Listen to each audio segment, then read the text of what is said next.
Representative form of democracy में आपका हर समाज का एमपी जीतकर जाता है महाराष्ट्र से, और एक समाज का कोई एमपी नहीं जीतता है तो मुसलमान समाज का है। और भारत की पार्लियामेंट में आज पहली मर्तबा ऐसा हुआ है कि अपर कास्ट और backward OBC other backward class का रिप्रेजेंटेशन बराबर हो चुका है भारत की पार्लियामेंट में। और किसी समाज का अगर पॉलिटिकल रिप्रेजेंटेशन सिर्फ 4% है, 14% आबादी भारत में मुसलमानों की है और सिर्फ 4% एमपी जीत कर आ रहे हैं, तो ये आखिर ये मुसलमानों से उनको वोट डालने के लिए क्यों पीछे हट रहे? मुसलमान तो झोली भर भर कर वोट डाला ना सबको। आने वाले वक्त के अंदर पॉलिटिकल सिचुएशन सिनेरियो क्या होने वाला है ये देखने को मिलेगा। हर रोज कुछ ना कुछ महाराष्ट्र के अंदर पॉलिटिकल डेवलपमेंट हो रहा है।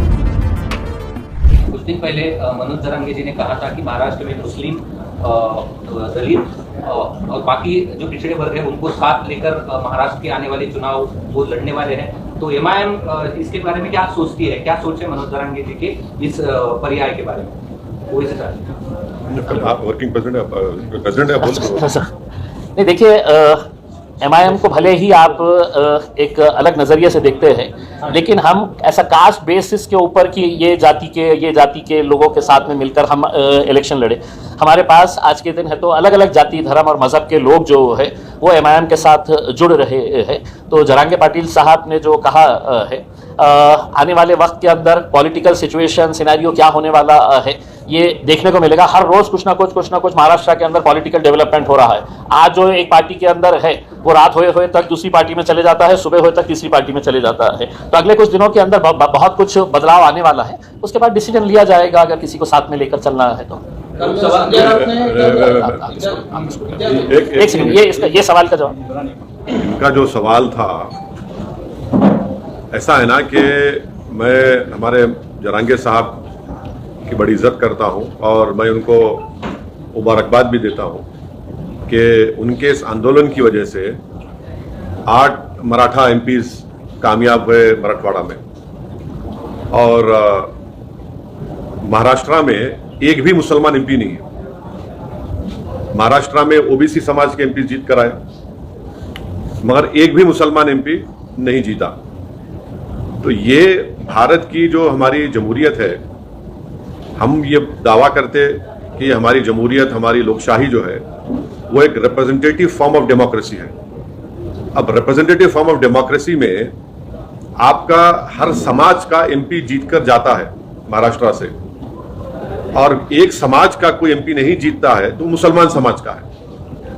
तो ये बात इन तमाम जिम्मेदारों को सोचने की जरूरत है, और हमारी कोशिश यही है कि जो औरंगाबाद से इम्तियाज जलील साहब को कामयाबी नहीं मिली, इसका ना सिर्फ महाराष्ट्र के पूरे मुस्लिम समाज में एक गम है, एक गुस्सा है, और वो गम और गुस्सा ये कह रहा है कि भाई हर समाज का आदमी जीत रहा है। हमारा एक एमपी था मुस्लिम समाज का, उसको हराने के लिए सब मिलकर उसको हरा दिए। तो ये सच्चाई है, और भारत की पार्लियामेंट में आज पहली मर्तबा ऐसा हुआ है कि अपर कास्ट और backward OBC other backward class का रिप्रेजेंटेशन बराबर हो चुका है भारत की पार्लियामेंट में। और किसी समाज का अगर पॉलिटिकल रिप्रेजेंटेशन सिर्फ 4% है, 14% आबादी भारत में मुसलमानों की है और सिर्फ 4% एमपी जीत कर आ रहे हैं, तो ये आखिर ये मुसलमानों से उनको वोट डालने के लिए क्यों पीछे हट रहे? मुसलमान तो झोली भर भर कर वोट डाला ना सबको। हम सब जब डाल रहे हैं वोट तो हमको क्यों नहीं वोट डालते?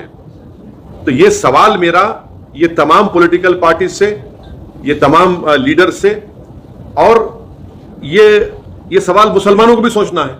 हम वोट डालने वाली मशीन तो नहीं है ना, हम तो एटीएम नहीं है कि तुम आओ और हमको दबा दो और हम डालते जाए वोट। तो ये आपके सवाल का जवाब ये है। जाएंगे या नहीं जाएंगे, सोच क्या है? क्या किधर? अगर उनकी तरफ से कोई प्रस्ताव आता है या आपकी तरफ से, अगर उनकी तरफ से कोई प्रस्ताव आता है तो आपको साथ लेके जाके बात करता हूं मैं हमेशा जो है मैं जरांगे साहब, देखिए सुनिए एक मिनट, मैं जरांगे साहब को मुबारकबाद देता हूं कि उन्होंने खड़े हुए अपने समाज के लिए, और उनके खड़े रहने की वजह से 8 मराठा एमपी को उन्होंने कामयाब कर दिया। बीड़ से उन्होंने पंकजा मुंडे को शिकस्त हो गई। तो ये उनकी कामयाबी है। ये मगर कामयाबी जहां उनकी हो रही है, जो मुस्लिम समाज की कामयाबी क्यों नहीं हो रही है? और ऐसे ही हमको लड़ना है मुस्लिम समाज को भी अपने राइट्स के लिए, और इंशाल्लाह हम वो कोशिश कर रहे हैं और करेंगे। दूसरी पार्टियां तो सिर्फ मुस्लिम, दूसरी पार्टीज तो सिर्फ मुस्लिम वोट को लेना चाहती है, कैंडिडेट नहीं दे सकते। तो इम्तियाज साहब ने सही कहा, आज आपके महाराष्ट्र काउंसिल में ना, काउंसिल में तो कोई नहीं है मुसलमान। तो ये महाराष्ट्र के 11% मुसलमानों के लिए एक बहुत ही तकलीफदेह बात है। अगर उनकी तरफ से कोई बातचीत होती है, हम बराबर बात करेंगे, वैसा हम अपने दरवाजे बंद नहीं करें।